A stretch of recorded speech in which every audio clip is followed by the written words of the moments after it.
Okay, welcome to week 11. You only have 5 weeks left. So this week we are looking at civil rights. Last week was civil liberties. This week is civil rights. And so you'll read chapter 5, which is all about civil rights. And we'll have a quiz, which I will have live by Wednesday night. And then you have until Sunday to take it. Open book, open note, like always. And so just a little note on civil rights.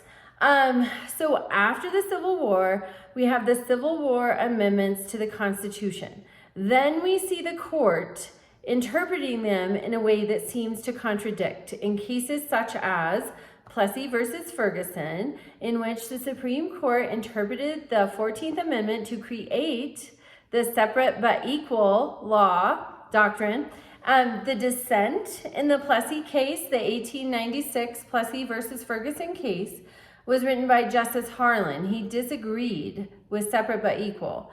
He said, in respect of civil rights, all citizens are equal before the law.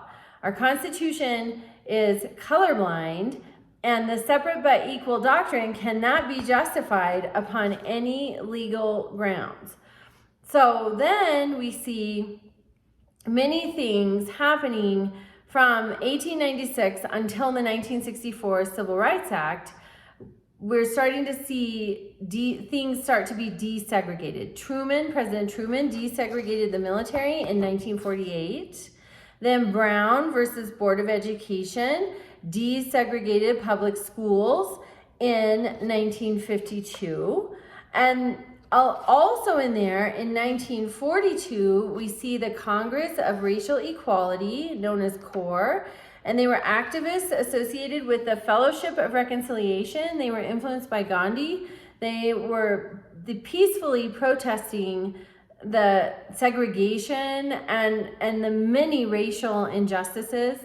In 1960, one of my favorite examples of a peaceful protest is the Greensboro lunch counter sit-in, and that's where students in the North Carolina Agricultural and Technical College, they were denied service at a lunch counter in Greensboro, and they never gave up. They stayed peaceful, they stayed respectful, but they never gave up.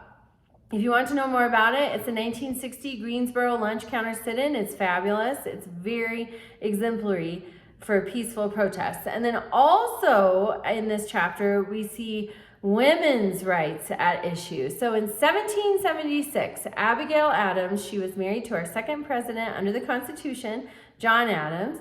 And she wrote to her husband and she said, I long to hear that you have declared an independency. This was in March of 1776. And obviously we don't declare an independency until July. But she knew that when we did declare an independency, there would have to be a new system of government.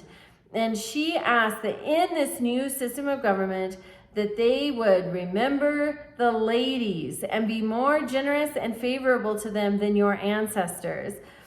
Do not put such power in the hands of the husbands. Remember, all men would be tyrants if they could. If particular care and attention is not paid to the ladies, we are determined to foment a rebellion and will not hold ourselves bound by any laws in which we have no voice or representation. So that was in March of 1776, and it would be almost 150 years before the 19th Amendment would pass and be ratified in 1920, and women finally got the right to vote, and then slowly have achieved more equality. So kind of an interesting history there. Okay, you have a busy week. Reach out to me with any questions and have a wonderful week.